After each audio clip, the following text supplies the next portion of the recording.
现在我继续行使安理会主席的职能。我现在请巴基斯坦副总理兼外交部长达尔阁下发言，有请。Thank you, Excellency President, Security Council, Honorable Secretary General UN, Excellencies, colleague ministers, ambassadors, ladies and gentlemen, Assalamu alaikum and very good morning. It is indeed a great pleasure seeing you, my dear friend, Minister Wang, presiding over the important Security Council meeting. Pakistan congratulates China on its successful presidency and commends your leadership in convening this timely debate on practicing multilateralism, reforming and improving global governance. I also thank Honorable Secretary General for his insightful statement. Mr. President, we are meeting today at a time of profound global turbulence.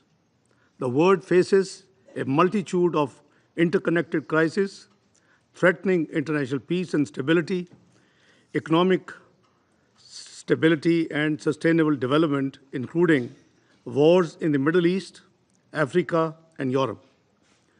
Prolonged and brutal foreign occupation, resurgent fascism, great power rivalries, and renewed global arms race, the increasing weaponization of cyberspace and outer space, and new and destructive technologies. Mr. President, the continued inequalities of the global financial system have further aggravated today's crisis. The very fabric of the world order established under the UN Charter is in danger of being torn apart unless timely reforms and corrective actions are not undertaken.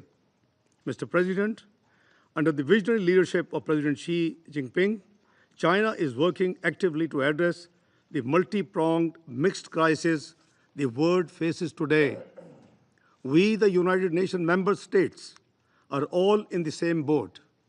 We must help each other to avoid the threat of a global war, the use of nuclear weapons, the issues of poverty, the existential threat of climate change.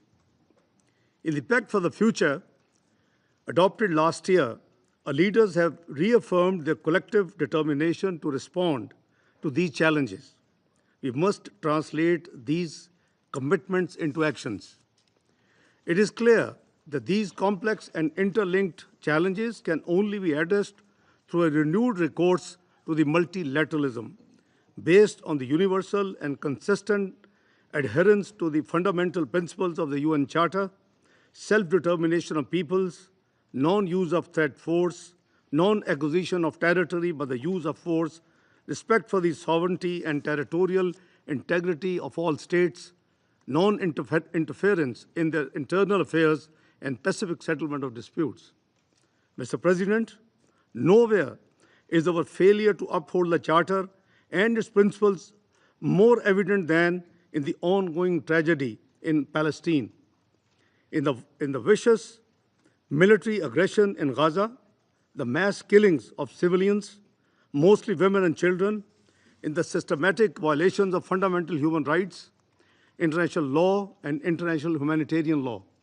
Mr. President, after witnessing 15 months of unimaginable suffering in Gaza, the ceasefire agreement between Hamas and Israel announced on 15th of January 2025 offers a glimmer of hope.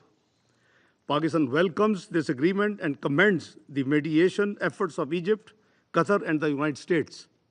We hope that all stages of the agreement will be fully implemented, leading to a permanent ceasefire and an inclusive political process towards a two-state solution.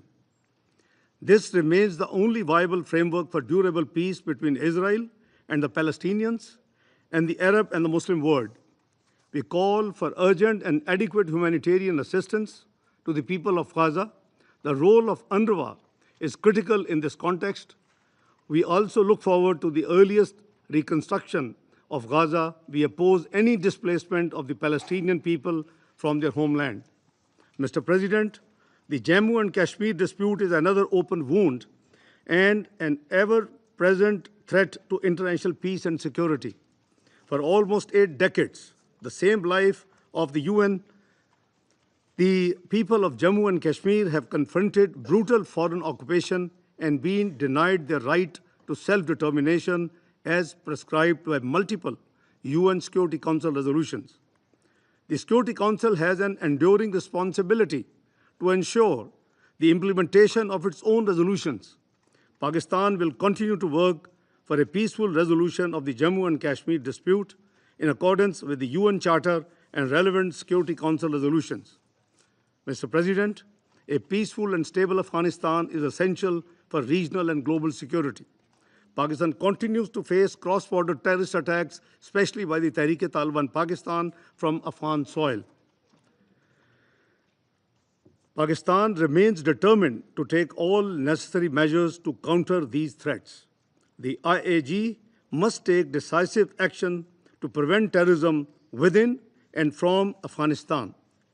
Despite the cross-border terrorism, Pakistan will continue its engagement with the interim government in Kabul, facilitate humanitarian support to the millions of destitute people in Afghanistan, and support Afghanistan's economic and social development.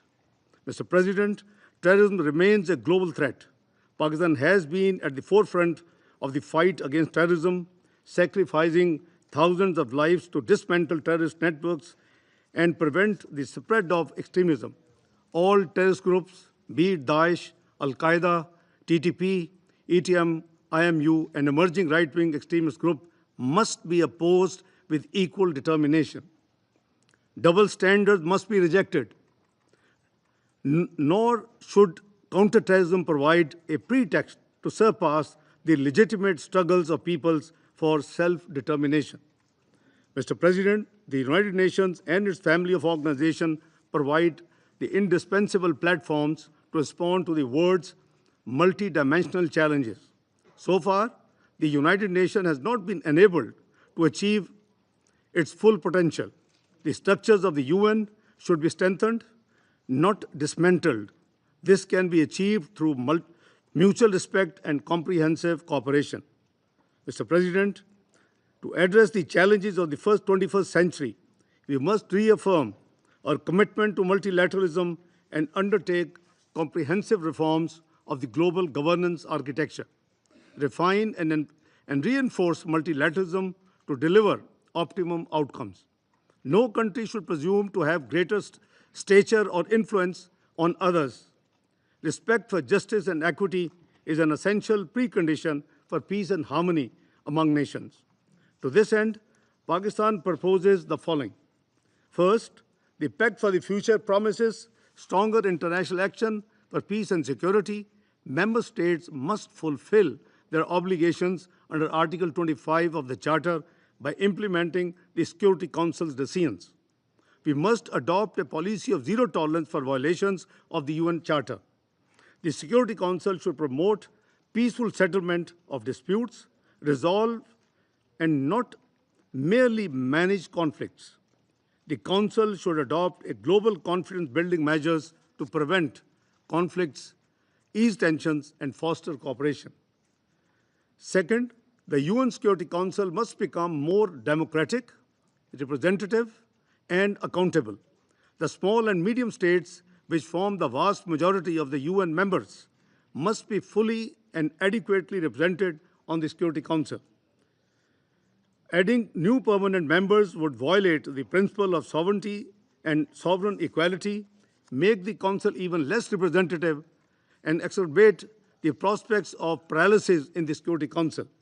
Third, the General Assembly, as world's most representative body, must play a greater role in global decision-making. Its mandates and resolution must be respected, and its effectiveness and efficiency enhanced. Fourth, global financial and economic governance must be made more equitable and democratic. The current system is unjust, favoring the rich while trapping developing nations in a cycle of poverty and debt. We call for reforms of the IMF and World Bank to ensure adequate and concessional development financing, debt relief, and allocation of special drawing rights. Fifth and last, the rapid advancement of science and technology especially artificial intelligence, poses new challenges. International regulations are urgently needed